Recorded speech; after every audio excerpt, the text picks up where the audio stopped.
I didn't force you to that girl. You should be grateful I saved you from that cell. You can no longer provide information about Edgar, and why would I want someone who could be paid off to betray me? Do you take me for a fool? Just leave, Percy said coolly, slipping a ring off his finger and offering it to Jennifer as payment for her services.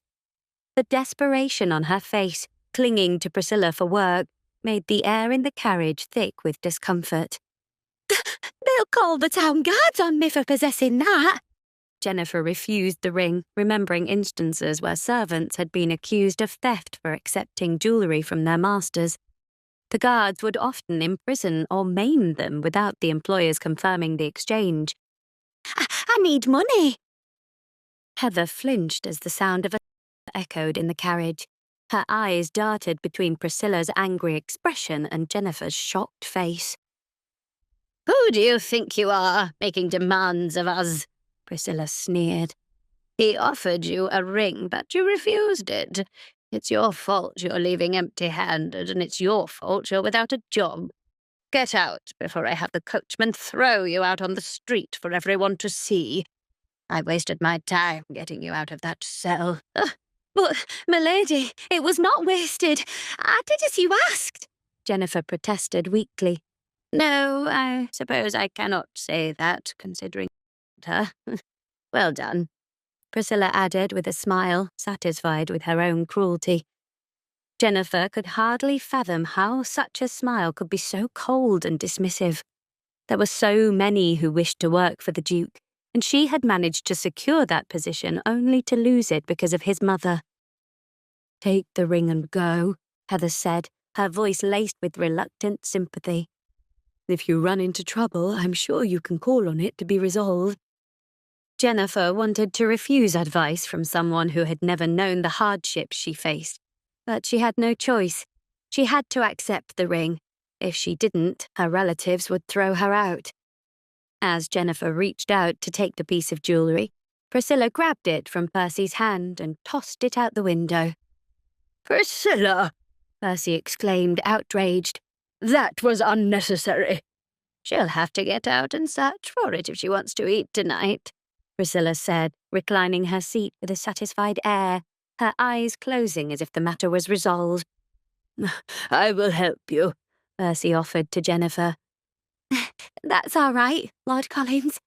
Jennifer stopped him before he could open the door. I'll manage on my own. Jennifer opened the door and slowly stepped out, her heart sinking as she faced the reality of her situation. Take us away, Priscilla called to the coachman as soon as the door closed behind Jennifer. I won't let you treat me like this and get away with it, Jennifer muttered, watching the carriage that should have been carrying her pull away without her. Enlighten me. Why were the two of you running around the table? What, pray tell, did Edgar do? Alfred inquired as he returned with the cream, only to be met with an unusual sight at breakfast. Might I remind you both that you are the Duke and Duchess of Lockwood? Are you implying that I cannot chase my wife within my own home? Edgar countered with a raised brow. Your Grace, Alfred sighed. Why were you pursuing her in the first place? Edgar smirked, his gaze settling on Allesandra, who deliberately avoided meeting his eyes. I merely wished to embrace her, but she refused and ran away. Is it not my duty to comfort her in a moment such as this? He posed the question with an air of innocence. Well, yes, Alfred admitted, puzzled as to why Allesandra had rejected the gesture. Why did you not allow him to embrace you, Allesandra? You must seize these rare moments when Edgar exhibits concern. I often find him insufferably rude and utterly dreadful. Hey, Edgar interrupted, narrowing his eyes. You could have stopped at questioning why she refused the hug. Must you insist on tarnishing my reputation before my wife? But that is simply your nature, Edgar. That said, he reserves such gestures for those he truly cares about. You ought to consider yourself fortunate, Alfred remarked. Allesandra might have been touched by Alfred's words if she had not already been subjected to Edgar's relentless teasing.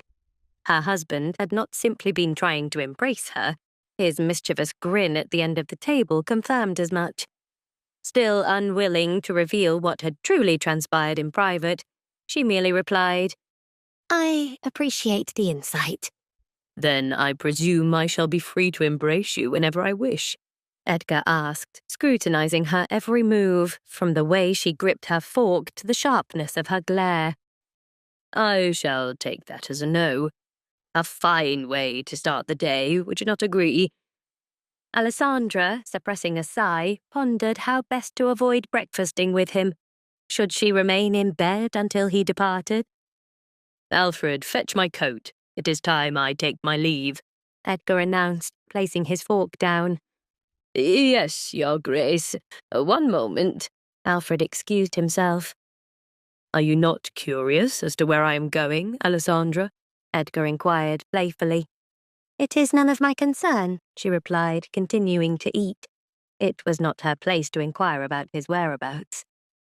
"Ordinarily, I would visit the red light district, but as I am now married, such an excursion would invite dreadful gossip, so I will refrain." Alessandra's hand froze mid-air. The thought of Edgar frequenting such an establishment unsettled her, though she quickly dismissed it. It was not her place to object. "I go there to read," he began. "You possess vast libraries here, free of interruption," Allesandra interjected, immediately regretting the comment.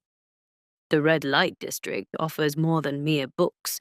I secure a private room, enjoy a book, and listen to the secrets the walls have to tell. That is one misunderstanding I would rather avoid." "Oh," Allesandra exhaled, her shoulders relaxing, though she was uncertain why they had tensed in the first place. "I am visiting the church, and then I shall confer with the town guards regarding the missing girls. I stress this once more, Allesandra. Do not walk about alone. Alfred will introduce you to your guard later. Have you finished breakfast? Before I leave, I have one final gift to bestow upon you," Edgar announced, rising from his seat. "I shall return shortly." "What do you suppose it is?" Sally's sudden inquiry startled Allesandra. "My apologies, Your Grace. I ought to have announced myself. What more do you think the Duke could possibly give you?" Allesandra took a moment to steady herself. "I do not know. He has already given me paints, shoes, bags, and jewelry. The dressmaker is due to arrive later today. What else remains? Might it be your wedding ring? The two of you have been wearing wires on your fingers. Is there some romantic reason you do not wear proper bands?" Allesandra glanced at her hand, only now noticing the makeshift ring Edgar had fashioned. "The engagement ring was prepared in advance," she recalled. "Our marriage was rather abrupt. There was no time to commission wedding bands." "That must be it." Sally clapped her hands together in delight. "I am eager to see how they look." "See how what looks?" Edgar's voice cut in, causing Sally to retreat. He carried a large box from which a faint shuffling could be heard. "I have intended to give you these since you lost your kitten." Alessandra's eyes lit up as Edgar revealed 2 kittens, one white and one black. "Where did you find them?" She carefully lifted the tiny creatures, their frailty evident. "Where is their mother?" "A servant discovered them abandoned. We monitored the area, hoping the mother would return, but after several days she never came back. I suspect she has perished. We may keep them if you so desire." "Yes!" Allesandra exclaimed, then quickly tempered her enthusiasm. "Pardon me, are you forgetting something, Allesandra?" Edgar inquired. "What?" She turned back, seeing nothing amiss. "You ought to offer him a kiss for the gift, milady," Sally whispered before hurrying off with the kittens. "Very well," she conceded, stepping forward. Rising onto her toes, she placed a light kiss on his cheek. "Thank you." "A delightful surprise. I had merely expected you to see me off, yet I received a kiss. There were 2 kittens. Ought I not receive a kiss for each?" Wait, that's not the end.